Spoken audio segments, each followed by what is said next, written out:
Ang pag-ampot sa tulo ka misteryo kombate sa orasyon di Gisman. Orasyon misteryo 1. Libirami tudi dominis sa pinalantabang kamurasyonis. Inahan aman ko. Habang ako muna po sa kalistanan. Orasyon ni Senyor sa Sebastian. Tungod sa kargada sa kidatman. Sa mga bala kami dapatan ang lawas. Dili pamansahan.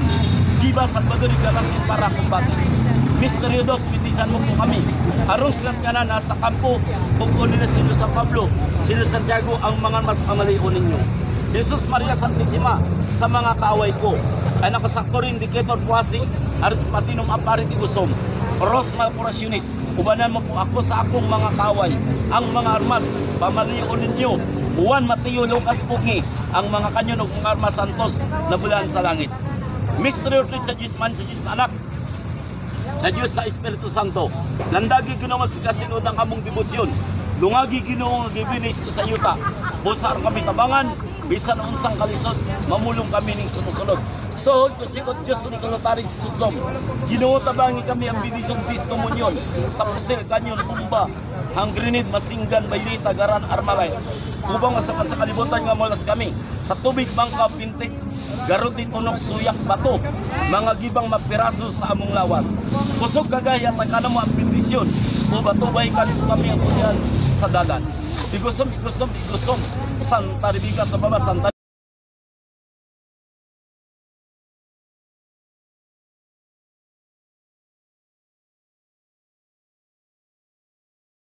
So yan, magandang araw po sa inyo pong lahat. Ngayon po ay araw po ng Martes. Ayan, at kapakita ko po sa inyo no yung mga batong lutang na meron po tayong subscriber na nakikipag-swap ng ng isa po nating gamit.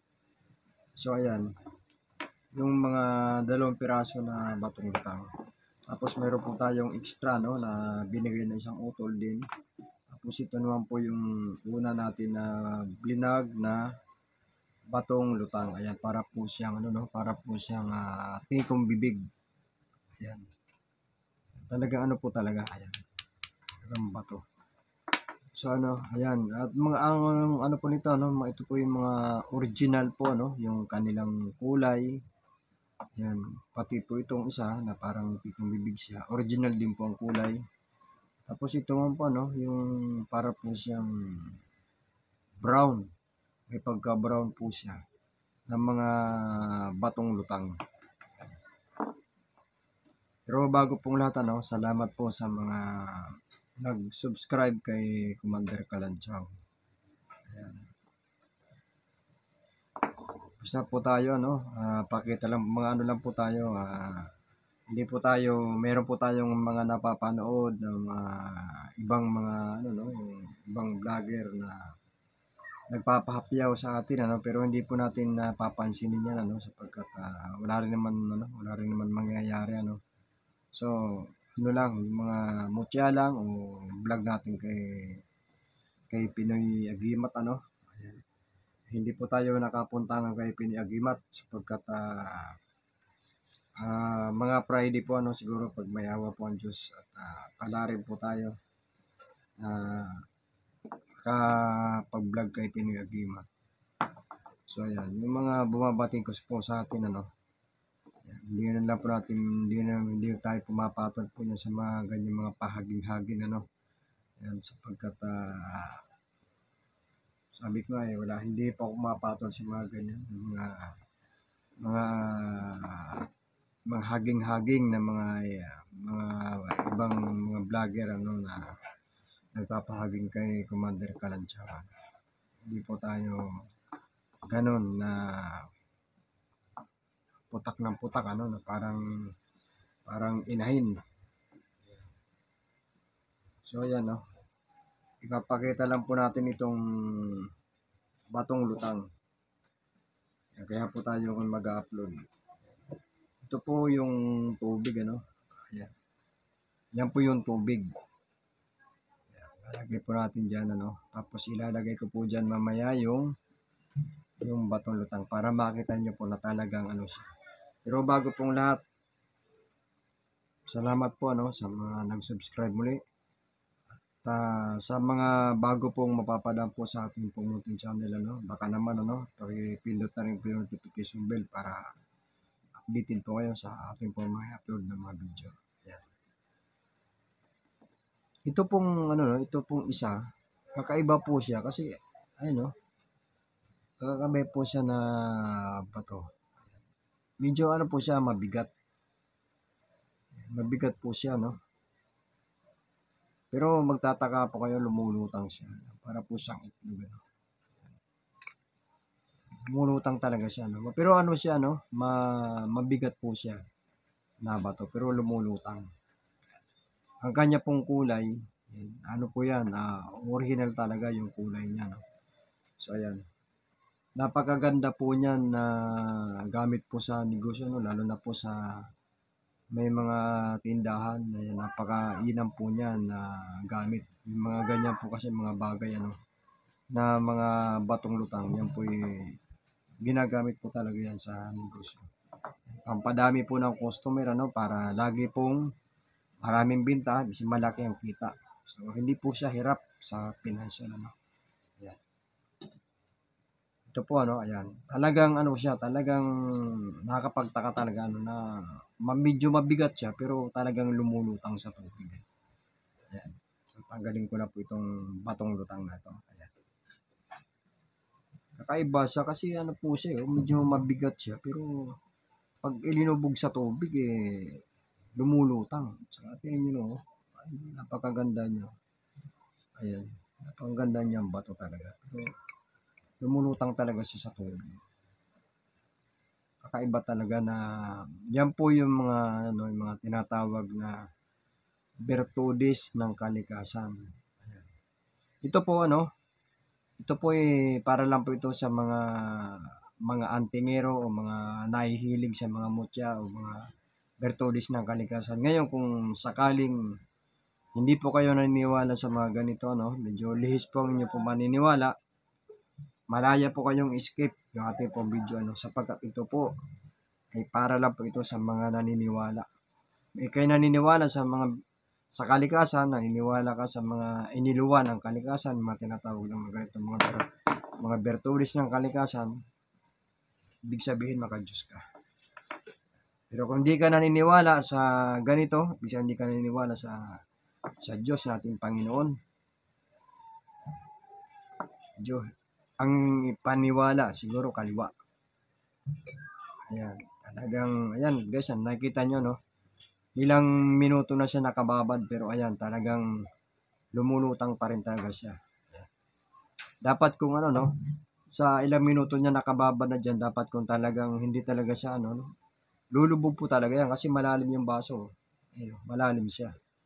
Pero talagang, ayan, talagang lumulutang talaga siya. Napakaganda po ito. Ayan. Batong lutang. Ito yung ito yung dati na ating pong blinag na pinakita po natin na ayan ito po yung isa na ito naman ang kulay niya kulay siyang parang brown yung kulay niya. Pero po ito mabigat siya na bato Ayan, hindi naman siya alog. Mabigat lang siya na bato. Ayan napakaganda rin po nitong gamit na talagang lumulutang po sa tubig.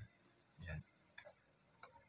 Yan talagang siya, lumulutang talaga sa tubig. Kahit po siya mabigat, lumulutang siya sa tubig. Ayan. Maganda rin po yan na gamit sa negosyo. Sabi ko na ang mga ganito pong klase mga bato ito po ay maganda po ito sa ginagamit sa pangnegosyo lamang Hindi po ito po pwede na pangontra po sa barang, ulam, palipad hangin, tigalpo, tapik, dura, palito.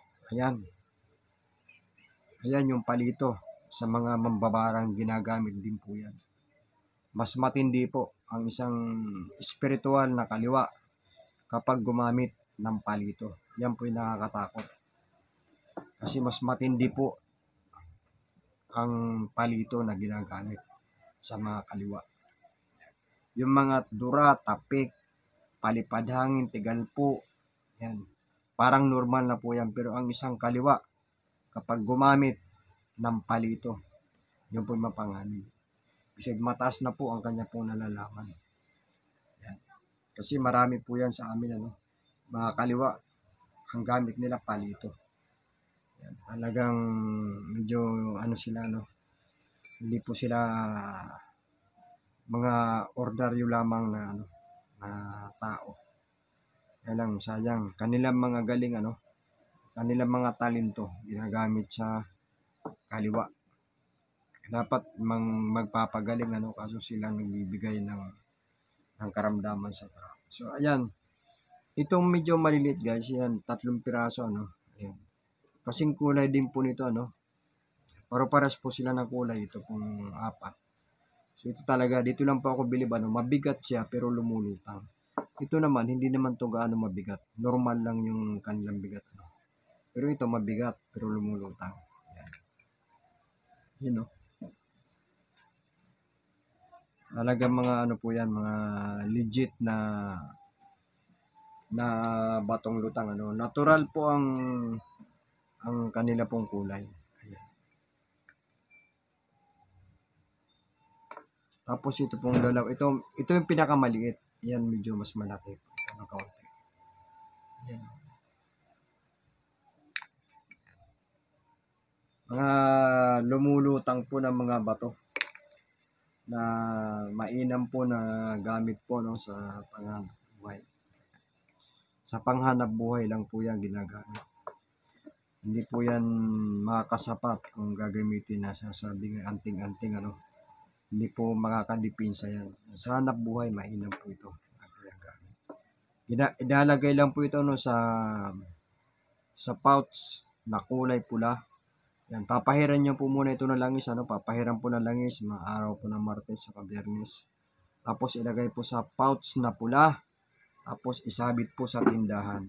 Yan, pamparami po ng customer, ano, pang-akit po ng customer, para po maging magaan ang pamumuhay po ng isa pong may negosyo, ano, sa mga tested po ito, man, no, may mga ganito, sapagkat alam nyo naman po, ano, yung mga nanonood po sa mga updated po sa vlog po ni Kalanchaw, ano. Yan, meron po tayong kaunting negosyo, ano. Meron po tayong kantin, may kaunting negosyo, ano. So, may tindahan. So, tested po talaga. Napakabisa, no. Talagang marami pong customer na kumakain, tapos mga namimili sa mga soft drinks, mga ano pa, no. Talagang tested talaga na panghatak sa mga customer. Yung mga ganito. Ayan, para maging magaan ang pamumuhay, ano.